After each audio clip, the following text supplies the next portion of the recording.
Olá, audiência! Tu que está me escutando nesse momento, pode chegar que o Vem de Onde está no ar. Esse podcast é sobre migrações brasileiras, trocas culturais e tudo mais que os nossos convidados têm na bagagem. Tamires Costa, essa aqui vos fala, conversa com pessoas de várias partes do Brasil e que moram longe dos seus locais de origem. Sair de casa por um sonho, uma ambição, oportunidades melhores em um ramo de trabalho que se mistura entre amor e a necessidade de pagar as contas, assim como em qualquer outro trabalho. Nas redes sociais circula a frase: a vida de atriz é estar desempregada, muitas vezes atribuída a Meryl Streep, mas nem sempre. O que se reflete essa inconstância desse mercado de trabalho. Por isso, essa pessoa que vai conversar com a gente hoje transita entre os palcos de teatro, os sets de filmagem e os museus. A nossa convidada saiu do Nordeste do Brasil e mora na maior cidade do hemisfério sul do mundo, Dona São Paulo. Audiência, hoje conversamos com ela, Maia de Paiva. Maia vem de onde? Oi, Tamires. Oi, todo mundo que nos escuta. Que prazer estar aqui com vocês. Super feliz pelo convite. Bom, eu venho de Recife, Pernambuco. Sou, como boa pernambucana que eu sou, muito orgulhosa de ser de lá. Tenho muita paixão pela cultura pernambucana e também pela cultura nordestina como um todo. E moro em São Paulo, já vai fazer quase 10 anos. Bom, há quase 10 anos, então o ano era 2016, 2017? Eu mudei em 2016, final de 16. Muito jovem, muitos sonhos. Eu estudava Direito em Recife nessa época, na Faculdade de Direito do Recife, da Federal, Pernambuco. Só que eu já fazia dança, teatro na escola e tal. Eu sempre quis muito ir para esse campo das artes, só que eu era muito CDF, assim, muito estudiosona, melhor da turma, entre as melhores da turma na área de humanas, assim. E rolou todo esse movimento da família, assim, de tipo, por que você não faz direito? Vamos lá fazer direito, você é tão inteligente. E eu acreditei nessa narrativa, tinha que ir para o direito. Entendi. Mas, na verdade, eu sempre tive essa relação muito forte com a arte. E aí, logo no começo da faculdade de Direito, eu estava fazendo teatro, por fora, assim, né, curso de teatro. E aí, meu primeiro teste na vida, eu passei, e era uma longa-metragem do Cláudio Assis, que é um diretor bastante reconhecido lá de Recife. Grande Cláudio E Assis, já aí, assisti vários filmes é, dele. Pois é, então, pensa, aí pra mim foi tipo, meu Deus, de repente eu estava tipo no set de filmagem, E isso, eu tô estudando Direito em Recife. e isso, estudando direito e fiz meu primeiro filme. O meu pai no filme era Matheus Nastergalli, sabe assim, tipo, a minha mãe no filme Uau, era que Marcela chique! Carpaccio, sabe assim, chiquérrimo. Logo depois disso, eu fui convidada pelo Hilton Lacerda, que também é um diretor conhecido lá de Recife, para fazer uma série com ele, uma minissérie que a gente gravou no interior de Pernambuco. Os dois trabalhos foram no interior. E aí, nesse outro trabalho, eu tava fazendo uma série com a Hermila Guedes, Nossa, fazendo série com Jesuíta Barbosa, e eu, assim, com 19 anos. muito que E bem. Fingindo aí, costume, né? fingindo o costume. Então, eu dei muita sorte, né, nesse começo de carreira, assim. E aí, no meio disso, minha paixão pela arte, minha vontade de viver disso foi, obviamente, muito alimentada, né? E eu já não gostava muito do direito, o que me mantinha muito no direito era a minha relação com o movimento estudantil. Foi um momento que eu estive muito ativa, assim, politicamente, participando de movimentos sociais, trabalhando com a galera de luta por moradia. E aí, no meio disso, eu fiz, cara, tem uma coisa rolando aqui, eu preciso investir nisso. Preciso investir nisso, preciso investir nisso. Tinha essa vontade de morar fora de Recife há muito tempo, desde muito nova. Apesar de adorar Recife, eu tinha essa vontade, essa é uma coisa meio cidadã do mundo, assim. De querer explorar outras cidades, assim. Eu lembro que quando eu tava fazendo vestibular, tinha esse sonho de prestar vestibular fora, sabe? Tipo assim, não era muito possível, mas eu tinha essa vontade, assim, essa vontade de, desde muito nova, de ir pra fora de Recife. Chegou um momento que eu já estava em crise muito com o direito e fiz, acho que eu vou para São Paulo, vou tentar passar numa escola lá, que eu tinha ouvido falar. E aí juntei uma grana de um estágio, na época eu morava com meus pais, juntei um dinheiro de estágio, que eu estava estagiando no Ministério Público, eu era estagiário do Ministério Nossa, Público. tinha que andar de alfaiataria, alinhada. Aham, aham. E na época eu ainda não me identificava enquanto Maia, então sempre fui uma figura muito feminina, muito bicha, assim, nesse lugar de gênero, não exatamente um homem. Só que nesse contexto do estágio eu tinha que usar uma roupa mais masculininha, mais certinha. Então tinha tudo isso acontecendo, né? Eu tô falando de uma parte profissional, mas estava tudo ali borbulhando ao mesmo tempo. E foi quando eu mudei para São Paulo. Eu vim, a princípio, fazer uma seleção de uma escola, da SP Escola de Teatro, e só que eu vim meio ver qual era. Fui, passei na escola, aí passei o primeiro ano na escola, não me dei muito bem com essa escola, fui para outra. Fui ficando, fui ficando, fui ficando. Quando eu vi, passou 10 anos. E no meio disso, muita coisa aconteceu, né? Tipo assim, descobri muita coisa sobre mim, sobre a profissão. É isso, eu fui com esse sonho, né? Tinha acabado de fazer 2 trabalhos com atores, com diretores importantes. Então eu vim achando que eu ia chegar em São Paulo, a minha vida, a minha carreira ia deslanchar. E aí eu As ia viver de portas ser iam se atriz. abrir para ti Claro, automaticamente vendo o seu portfólio claro. de atriz. Exatamente, assim, jurando. E aí eu vim para São Paulo e descobri que a realidade é muito mais complexa do que isso, né? Tanto a realidade de ser artista, ser atriz, quanto a realidade do mercado, da vida, de pagar contas, de viver sozinha numa cidade sem família, né? Que é isso, também não tenho família em São Paulo. Tudo se mostrou muito mais complexo do que eu esperava ali com meus 21 aninhos e muitos sonhos. O direito nesse imbróglio todo foi o teu ganha-pão no estágio para tu juntar uma grana, vir para São Paulo. Mas tu Isso. largou ele lá ou chegou a se formar? Larguei. Eu tava no 7º período, né? E aí o que eu falei pro meu pai e minha mãe foi super assim, deu suporte e tal. Acho que ela não entendia muito, mas ela já sabia que eu era do mundo, assim. Ela já tinha essa certeza, sabe? E que eu era artista e tal. Mas o meu pai foi uma negociação assim, olha, eu vou fazer esse curso e volto para terminar a faculdade. Tipo, esse era o papo, assim, sabe? Ah, ele tá lá esperando até E, hoje, né? obviamente, tá lá. Não, mulher, ele não supera. Até, sei lá, ano passado, a gente tava almoçando um dia junto, aí ele falou: Eu não me conformo de que eu não insisti pra você terminar direito. E eu, tipo assim, eu tinha que Nossa. fazer o quê? Tinha me trancar dentro de casa, eu ia fazer isso assim, como se fosse uma opção, ele me obrigar a continuar. Hoje, olhando para trás, eu entendo que sair de Recife, mudar para São Paulo, foi um movimento de muitas coisas. Foi um movimento de sair do direito, de me dedicar a essa carreira, a esse sonho, mas que, na verdade, independente do sonho idealizado, era um desejo muito real, muito concreto na minha vida, assim, de trabalhar com cultura, trabalhar com arte. E ao longo do caminho eu fui descobrindo outros jeitos de trabalhar com cultura e arte, né? Como tu falou, que hoje eu trabalho com museu, trabalho com arte e educação, trabalho com produção. Mas, para além desse desejo de me dedicar a isso, hoje eu olho que eu acho que tinha um movimento também de sair do ambiente familiar, assim. Eu venho de uma família muito acolhedora. O fato de eu ser uma pessoa LGBT nunca foi, assim, uma grande crise. Acho que eu e meu pai já sempre teve muitos conflitos em relação a isso, mas eu sempre tive uma mãe muito parceira e a minha família materna muito parceira. Então, o fato de ser uma pessoa LGBT, quando eu saí de Recife, eu ainda não era uma pessoa trans ou travesti, mas eu já era uma pessoa afeminada, muito afeminada. Já fazia E parte isso, da sigla, né? Já fazia parte, já era uma pessoa exato, já LGBT. estava na sigla, eu só mudei de letra. Exato. Foi Só sair do que, G pro T ai, foi incrível, inclusive. Isso é outro capítulo, mas para também. concluir isso, porque eu acho que eu entendi que sair de lá foi um jeito também de sair do ambiente familiar, sabe? De poder viver a minha singularidade, minha individualidade, minha experiência no mundo com menos amarras familiares. Por mais que eu venha dessa família acolhedora, ainda estava muito. Minha família é muito unida, faz tudo junto, participa tudo junto. Então, tinha esse ambiente de muito acolhimento, muito amor, mas ao mesmo tempo um certo sufocamento, assim, sabe? De tipo, preciso Uhum, viver coisas, só eu preciso viver comigo mesma, assim. uhum. Então eu acho que, obviamente, a decisão lá há 10 anos atrás não tinha essa consciência toda, né? E hoje, olhando para trás, eu percebo que tinha isso. E aí entra nesse capítulo que a gente começou a comentar agora, que é que, tipo, em São Paulo foi um momento que passei a viver minha sexualidade de um jeito muito livre. Eu cheguei aqui morando e fui morar logo de galera, assim, então eu dividi apartamento com 2, 3 pessoas. Geral era das artes, então mergulhei no mundo das artes e comecei a viver minha sexualidade. Então comecei a ter a minha casa, isso muda tudo, né? A gente sabe, quando você tem tem um local, o famoso tem local. E aí, nisso, comecei a conviver com muito mais pessoas LGBTs.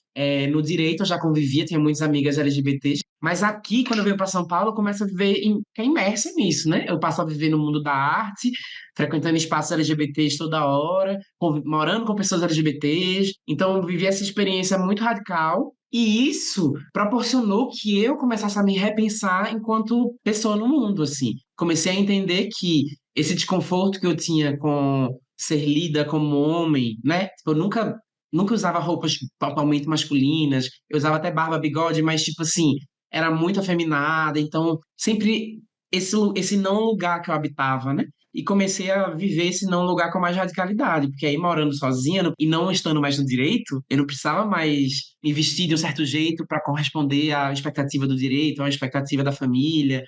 Então isso foi me permitindo radicalizar a minha experiência, assim. Eu acho que São Paulo, por ter muito de tudo e de todos e de todas, abre esse Exato. espaço, né, para as pessoas se reconectarem consigo mesmo, né? Essa pessoinha que hoje é Maia de Paiva sempre esteve lá, desde criança, né? Mas Exato. aí o ambiente ele também vai moldando um pouco a gente. E nesse sentido eu queria te perguntar, tu já respondeu, mas só aprofundar um pouco mais nisso. Como pessoa que não é daqui e está aqui em São Paulo, né? Eu também. Tu acha que essa cidade ela é tudo isso o que falam para a comunidade? Ela é esse movimento para a comunidade ou tem ressalvas para a comunidade como um todo, todas as letras da sigla LGBT? Cara, eu acho que em São Paulo a gente vê muito mais pessoas LGBTs em qualquer lugar, assim. Que eu acho que em Recife eu via mais pessoas LGBTs. E ainda hoje, quando eu vou, assim, eu vejo as pessoas LGBTs vivendo plenamente suas identidades, muito mais em ambientes específicos, em bares, ou em, sei lá, em Recife tem uma rua lá que tem um monte de bar LGBT, ou no carnaval. E óbvio, a gente sempre vê pessoas LGBTs trabalhando, né? Nas lojas, não sei o quê, mas em outra lógica. Eu acho que em São Paulo a gente vê muitas pessoas LGBTs vivendo plenamente, andando de mãos dadas, se beijando, usando roupas muito diferentes, visuais muito diferentes. Pessoas trans nas ruas, que é uma coisa que eu não via em Recife, assim, travestis. Eu lembro que Nas ruas vivendo, né? Vivendo a sua vida vivendo, e não exato, marginalizadas em muitas, como existem muitos contextos, né? exato. Infelizmente. Exato, porque eu acho que a marginalização ela existe, óbvio, em São Paulo também, mas a gente não vê só ela. Mas, por outro lado, eu também acho importante não romantizar São Paulo, assim, sabe? Essa ideia que acho que talvez você tenha também, assim como alguém que vem do norte, que a gente que vem das periferias do Brasil, né?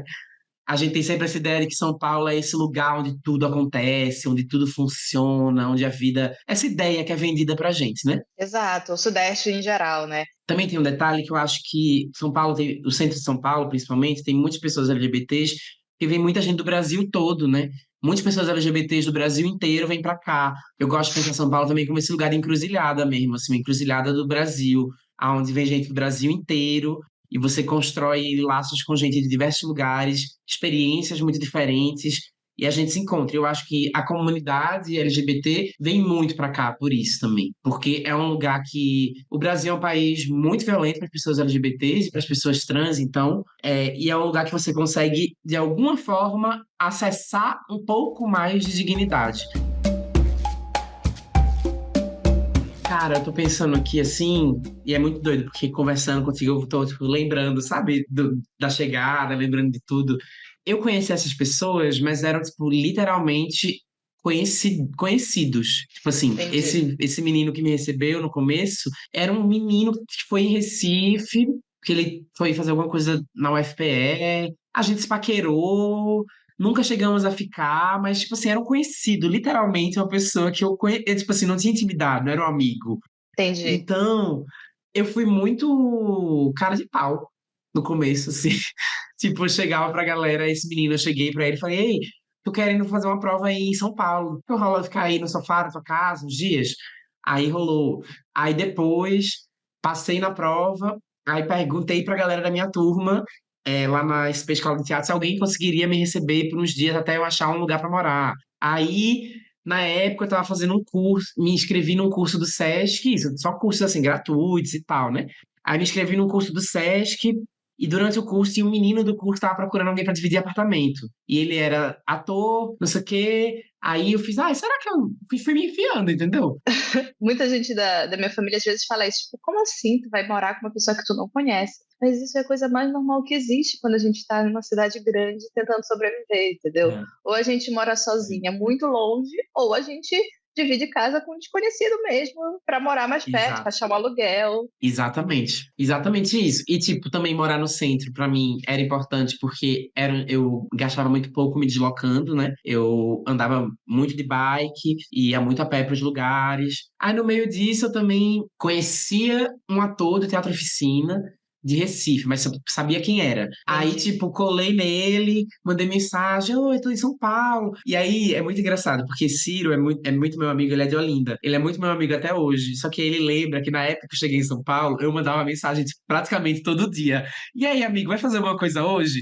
E aí, amigo? E aí virou uma piada entre ele e os amigos, porque era sempre eu perguntando, vai fazer alguma coisa hoje? Porque eu não conhecia ninguém, queria me enfiar, Entendi. conhecer gente. Então, eu fui muito cara de pau nesse começo, assim. Mas isso, assim, de construir a rede, né? Voltando para isso, eu acho que a rede foi sendo construída, bom, primeiro, principalmente com pernambucanas, o Ciro, que é esse amigo da oficina aí, fiquei muito amiga de Cíntia, que é a iluminadora, foi iluminadora há muito tempo do Teatro Oficina, e que depois a gente foi morar junto, um pouco, alguns anos depois, que é minha parceira até hoje, assim. Fui muito me colando na comunidade, assim, pernambucana das artes, assim, em São Paulo. Eu não vim do contexto rural, do contexto de interior. Eu morava em cidade, morei a vida inteira em prédio. Em Então, capital, tipo né? assim, capital. Então, pra mim, andar de ônibus, pegar trânsito, pra mim, isso tudo fazia parte do meu cotidiano. Mas, tipo, em São Paulo tem outra dimensão, assim. Tudo é muito longe, tudo é muito grande, é muito solitário, você se sente muito só. O clima dá uma sensação de solidão muito, muito forte, né? Eu lembro que eu não tinha coberta, assim, pra aguentar os invernos. Eu lembro o meu primeiro, segundo inverno, eu ficava gripado o inverno inteiro, porque não tinha roupa. Eu lembro que é isso, nesses primeiros 2 anos eu ficava sempre pensando em voltar. Eu me sentia, tipo, morando aqui, mas com a cabeça muito em Recife. Demorou pra eu virar a chave de, cara, eu quero ficar aqui, então eu preciso transformar esse lugar na minha casa. E eu acho que isso começou a acontecer quando eu comecei a morar com essa amiga de Recife, e a gente fez muita parceria, assim. Morava eu, ela e um amigo nosso de João Pessoa. Acho que já tinha uns 2 anos em São Paulo, 1 ano e meio. A gente começou a, tipo, pirar em cuidar da casa. E, tipo, cozinhar juntas, construir esse vínculo de estar em casa juntas. E um pouco depois, eu comecei a me relacionar, namorar. E aí, sem querer fazer ali, assim, o relacionamento é o centro das nossas vidas, eu não acho que é, mas encontrar o meu ex, que hoje é ex, mas que é um grande amigo, encontrar ele e começar a construir uma relação me ajudou muito a enraizar na cidade. E é muito contraditório, porque por mais que eu ache assim, essa lógica de o relacionamento não precisa ser o centro da nossa vida, mas quando você está sozinha, numa cidade, sem família, né, tentando construir vínculos, aprofundar vínculos, quando você encontra uma pessoa que está afim de construir um vínculo profundo com você, isso se torna também muito um porto seguro, né? Ele é de São Paulo, da zona sul de São Paulo, então tem família aqui. Aí eu passei a, tipo, frequentar a família dele. Circular por outros lugares da cidade também, porque ele é do extremo sul, de Jardim Ângela, e eu tava sempre no centro. Então isso me obrigou também a me deslocar para outras regiões da cidade. Então tudo isso foi me enraizando. E aí foi quando eu comecei a dizer, putz, essa é a minha cidade. Eu moro aqui, tenho casa aqui, gosto de estar aqui. Junto disso, foi o processo também que eu fui percebendo que, aí voltando para coisa profissional, fui percebendo que a ideia de abandonar a faculdade, viver só de fazer um curso de teatro e ser atriz, também não era muito realista. Eu comecei a entender que eu precisava um pouco mais de segurança, não só taurina, eu sou taurina.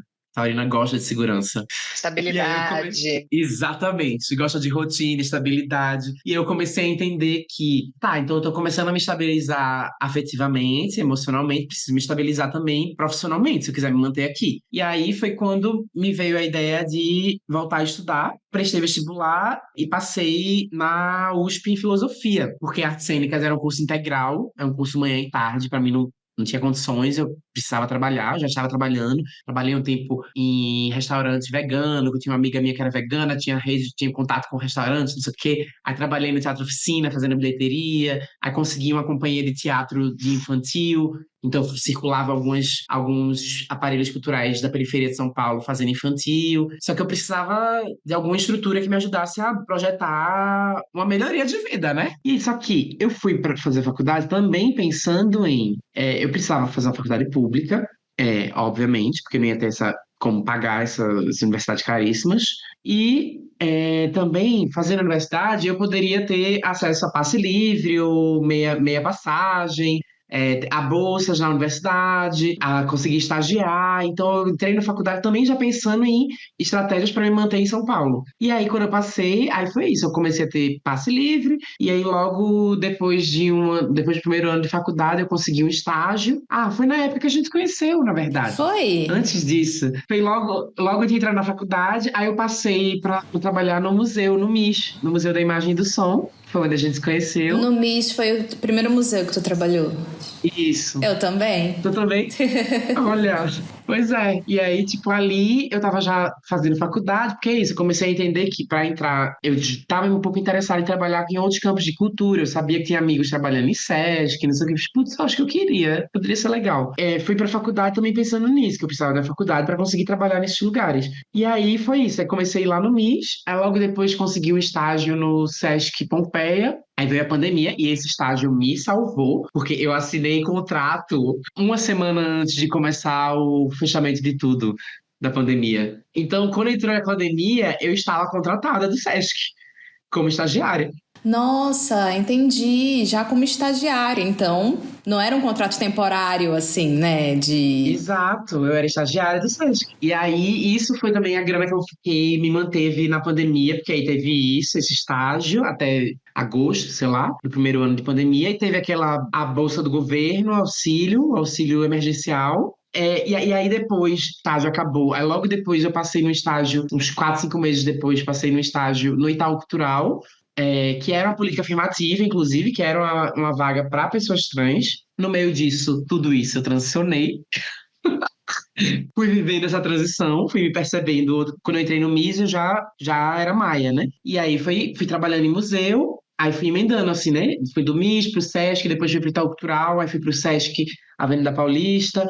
E no meio desse caminho, fui trabalhando com mediação, com produção. Então, fui também me formando em outras áreas da cultura. Descobri a arte e educação como um campo de trabalho que eu gosto e que me alimenta, e que me alimenta de outro jeito, que não me alimenta como atriz, mas me alimenta em outros lugares, trabalhar com produção. Então fui descobrindo esses outros caminhos, assim. E aí hoje eu entendo que trabalhar com essas muitas coisas não é... Isso é uma coisa que eu tenho pensado muito recentemente, assim. Que a gente tem essa ideia de que ser artista, você tem que viver só da sua arte, só do seu trabalho artístico. E aí é que você é bem-sucedida, quando você é reconhecida e vive do seu trabalho. E hoje, vivendo há pelo menos 10 anos trabalhando com arte e cultura, eu entendo que, na verdade, a realidade dos artistas e das artistas no Brasil é trabalhar com muitas coisas, e que essas coisas não é um demérito, não é que você é menos artista porque você faz outras coisas. Você trabalha com outras coisas justamente para você ser mais artista, porque essas outras coisas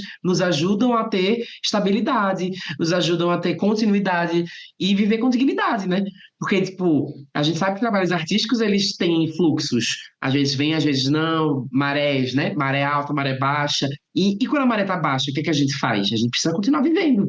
Quando a maré tá baixa e a gente tá longe da casa dos nossos pais, longe da família. Então, são camadas aí que a gente vai vivendo nesse contexto. Exatamente isso. Então, quando a maré tá baixa, você precisa pagar um aluguel em São Paulo. Também tem isso, né? Os preços de viver em São Paulo são muito altos. Só que o que começou como uma necessidade de sobrevivência, eu fui descobrindo que há áreas que me alimentam também, assim. Tipo, não é que eu trabalho como arte e educação, como produtora, só porque a vida como atriz não tá dando certo, muitas aspas disso. O sonho de vir para São Paulo, ser atriz, ele deu certo. Porque hoje eu sou atriz, vivo disso, mas não vivo só disso. Eu sou atriz, sou arte educadora, sou produtora, né? Me formei numa faculdade de filosofia que também me deu um outro horizonte.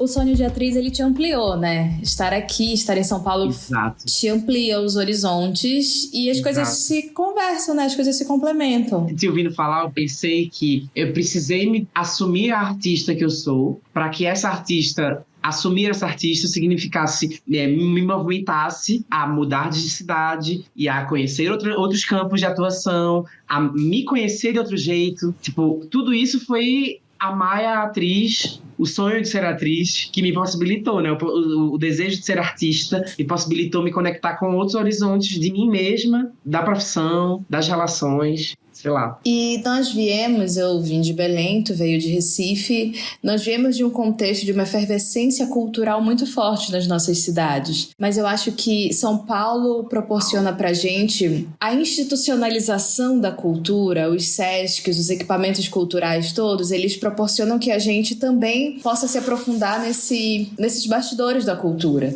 Porque se aprofundando nesses bastidores, a gente amplia os nossos conhecimentos mesmo, entendeu? Eu acho que essa grande cidade proporciona pra gente, essas oportunidades, entendeu? Para além da arte. A arte existe, mas precisa de toda uma equipe por trás para fazer o rolê acontecer. Total, eu acho importante tu trazer isso.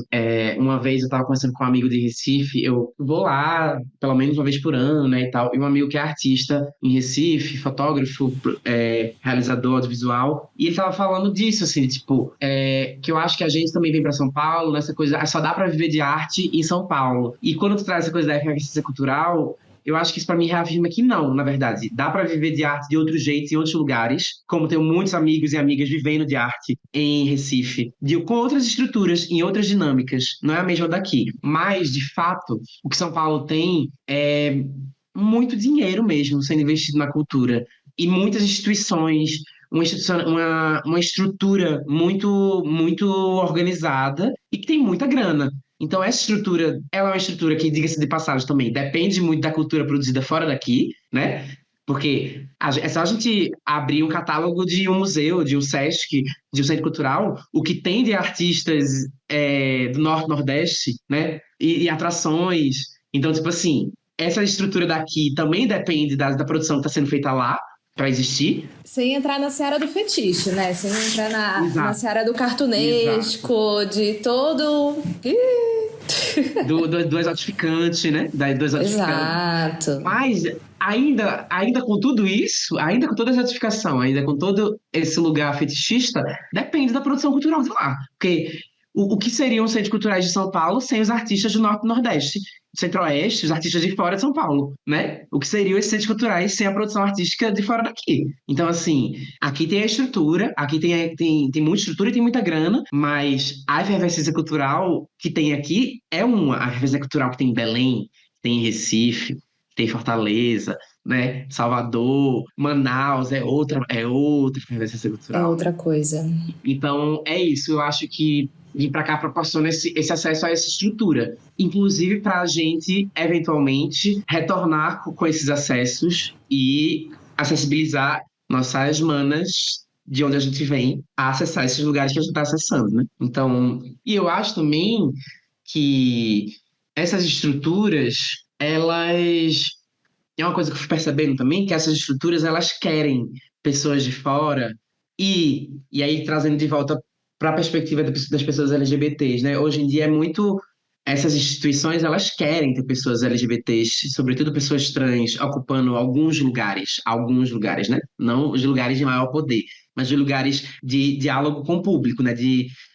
Você era o rosto da instituição. E isso também tem permitido, com todas as contradições que isso tem, porque é muito fetichista, é muito problemático, mas ao mesmo tempo isso tem permitido que algumas pessoas entrem nesses lugares. E aí... Acessem, né? Como eu entrei no Itaú Cultural, era uma vaga afirmativa para pessoas trans. Eu acho que se eu não tivesse entrado naquela vaga, talvez eu não tivesse construído a carreira que eu tenho hoje em instituições culturais, em arte e educação, em produção, a experiência que eu tenho hoje. Então, acho que também tem isso, assim, essas instituições culturais, com todas as contradições que elas podem ter, elas ainda são espaços minimamente acolhedores, com todas as contradições, com todas as suas problemáticas, com todas as violências que a gente vive nessas instituições, elas ainda são um pouco mais acolhedoras do que o resto do mercado de trabalho. É isso, lidar com a contradição, porque estar no mundo, numa cidade fora do seu lugar, onde seu sotaque é diferente, sua bagagem cultural, sua experiência cultural é diferente, e sendo uma pessoa trans, nessa estrutura toda, gera lidar com contradições o tempo inteiro. ainda que eu tivesse aquele apoio lá que a gente falou, né, da minha família, ainda que eu seja uma pessoa branca, que tenha acesso a muitas coisas da experiência de ser uma pessoa branca, esses outros lugares, tá tudo operando ao mesmo tempo, né? Tá tudo acontecendo ao mesmo tempo. E essas contradições também, eu acho que ajudam a gente a refletir sobre e se, sabe? Eu acho que esse famoso e se, por exemplo, e se a Maia não trabalhasse com cultura e estivesse seguido no direito? Como seria essa transição? Como seria essa sobrevivência? Seriam outras violências, entendeu? Porque a cultura está para todos, mas não significa todas, né? Mas não significa necessariamente que ela seja acolhedora. Ela é muito violenta também, porque é uma eterna sobrevivência. É matar um leão por dia. Quando tu comentou que trabalhava no restaurante, fazia o espetáculo infantil, e aí ia pra bilheteria do teatro, e voltava. É um leão por dia mesmo, entendeu? Isso cansa. E eu compreendo as pessoas que cansam disso, e por mais que tenha toda essa estrutura, entre muitas aspas, né, mas que tenha essa institucionalização que São Paulo proporciona, eu entendo totalmente a pessoa que diga cansei. Prefiro trabalhar na lógica da cultura lá na minha cidade. Exato. E como é importante que essas pessoas permaneçam também, assim, porque que bom que não é todo mundo que faz esse êxodo aí também, que faz essa fuga, porque é muito importante que as produções culturais desses outros territórios, que têm outras dinâmicas e outras lógicas mesmo, outros funcionamentos. E é louco, né? Porque são lugares que têm muita efervescência cultural, né? Recife, inclusive, tem uma cena audiovisual muito forte no cinema, que foi onde eu comecei a trabalhar, mas, ao mesmo tempo, parece que essa visibilidade que essa produção cultural, e que Belém, né, também tem uma produção cultural super rica, super forte, parece que essa visibilidade não se materializa em qualidade de vida para os artistas que vivem nesses lugares, assim. Tópico sensível. Né? Tipo assim, tem produção cultural muito foda em Belém, em Recife e tal, mas como estão vivendo as artistas que produzem essa cultura nesses lugares? Por que que essa visibilidade não se materializa em estrutura, em institucionalização ou investimento mesmo? Investimento público, privado, todo investimento nessa parada, né? Nesses artistas, nessa produção. Porque aí talvez as artistas não precisem migrar menos. Talvez aí não precisa ter esse êxodo tão grande para aqui para São Paulo. Eu realmente sou uma pessoa que migrou e que hoje amo estar em São Paulo, amo a minha vida, amo o que eu construí aqui, mas eu gostaria muito de, tipo, que outras capitais, ou outras cidades, nem precisa ser capitais, né, mas outras cidades do Brasil, as artistas sentissem que tem espaço para viver com dignidade em outras cidades fora do Sudeste, assim. E eu nem acho que, tipo assim, viver em São Paulo é essa dignidade toda, né? Tô falando assim, parece assim, né? É um corre. Tipo assim, a vida daqui é um corre. Você vive para trabalhar. A sua vida gira em torno do trabalho. Depois de tu vir pra cá e ter essa virada de chave, digamos assim, de eu preciso fazer com que esse lugar seja o meu lugar, né? E criar essas conexões em São Paulo, aconteceu contigo de dar uma FOMO, de acontecer coisas em Recife e tu pensar, putz, queria estar lá vivendo isso. E a saudade aperta? Nossa, muito. Muito, rola toda hora. Carnaval, principalmente. Nos carnavais que eu não pude ir, nossa, eu sofri. Minhas amigas aqui de São Paulo, inclusive, tem umas amigas que dizem assim: eu não vou pro carnaval aqui em São Paulo com a Maia, não. Mas essa vai achar tudo ruim, não vai gostar de nada, vai ficar falando de Recife, vai ficar falando que é Olinda, não sei o quê. Mas o carnaval, muito, nossa, sinto muito FOMO quando eu não vou, assim. Para quem nos escuta e não sabe, FOMO é aquela sensação de estar perdendo algo. É uma sigla em inglês, mas é isso, é você tá num lugar diferente e, eu queria estar lá, eu tô aqui, mas eu queria estar lá. E aí fica aquela sensação, fica aquela agonia. Com o tempo, é engraçado. A gente vai, não sei você, mas eu sinto que vai apaziguando isso. Hoje eu me sinto muito menos, assim, essa saudade muito forte, esse medo de estar perdendo alguma coisa lá. É porque eu também já me acostumei com a distância, mas eu sentia muito, assim, por exemplo, quando eu me mudei para São Paulo, a minha avó ainda era viva e ela já estava ficando debilitada. Então eu perdi esses últimos anos da minha avó, eu não convivi com ela. Eu fui perto da morte dela, ela já estava bem doentinha. Eu cheguei, no dia seguinte ela faleceu, assim. Então isso é uma coisa que a gente perde, a relação familiar, muito. Há uns 2 anos atrás foi aniversário de 70 anos do meu pai, aí eu fiz questão, comprei passagem, fui lá passar Natal, aniversário dele com ele. Mas é isso, acho que quando eu saí de São Paulo, eu queria um pouco me desvencilhar um pouco da família. Só que hoje que eu já tenho minha independência, já sei quem eu sou, já tenho minha vida, me relacionar com a família sendo eu, a pessoa que eu já sou, já muda. Porque agora eu acho que antes eu era engolida pela família, e agora eu já não sou mais engolida. Sei colocar meus limites, sei quem eu sou, sei que tenho minha vida. E aí agora tem me dado muito a saudade da família, assim. E eu acho que a coisa da migração, só para concluir, porque eu acho que a migração tem muito a ver quase de uma urgência, uma herança genética quase assim, sabe? Meu pai migrou, meus avós migraram dos seus sertões para esse lugar onde eles se encontraram no sertão de Pernambuco. Então eu sinto que tem muitas migrações e talvez eu só aqui herdou essa... E que faz parte das nossas experiências enquanto nortistas, nordestinas. Acho que a migração é muito parte das nossas histórias familiares, né? E essa migração precisa, além de coragem, tu diria que foi a intuição que te fez? Eu acho que tem uma dose de coragem, mas no meu caso, como eu era muito nova, de rebeldia. Uma vontade de romper com tudo, de foda-se tudo, foda-se família, foda-se faculdade. Uma dose de ingenuidade também, de achar que vai dar certo. Pra mim, eu diria que foi isso. Foi tipo coragem, rebeldia, ingenuidade e intuição. Maia, sem palavras, muito obrigada. Muito obrigada pelo compartilhamento, muito obrigada por acessar todas essas camadas de mudança, né? Mudança de cidade foi a ponta do iceberg, mas é isso, o quanto estar longe de casa nos transforma. Muito obrigada. Obrigada demais, Tami, foi um prazer. Foi um prazer também o exercício que essa conversa me convocou, né? O exercício de repensar na minha vida até aqui, na minha trajetória, repensar meu começo em São Paulo e olhar em perspectiva. Eu acho que no meio do corre, às vezes, a gente esquece. Não sei nem se esquece, a gente perde de vista que o tanto que a gente construiu para estar aqui e os caminhos que trouxeram a gente até aqui. E conversar contigo me permitiu relembrar esse percurso e esses motivos, esses sonhos. Saber de onde veio para saber para onde estamos indo, né? Eu acho que a gente sabe para onde a gente está indo quando a gente vê de onde veio. Obrigada, Tami. Amei. O Vem de Onde tem produção e apresentação minha, Tamires Costa. Identidade visual, Estufa Criativa. Edição de áudio, Raíssa Araújo e Tamires Costa. Agradecimento, Maia de Paiva. Nos ouça nas plataformas de áudio ou no YouTube. E nos siga no Instagram e TikTok, @podcast.vendeonde.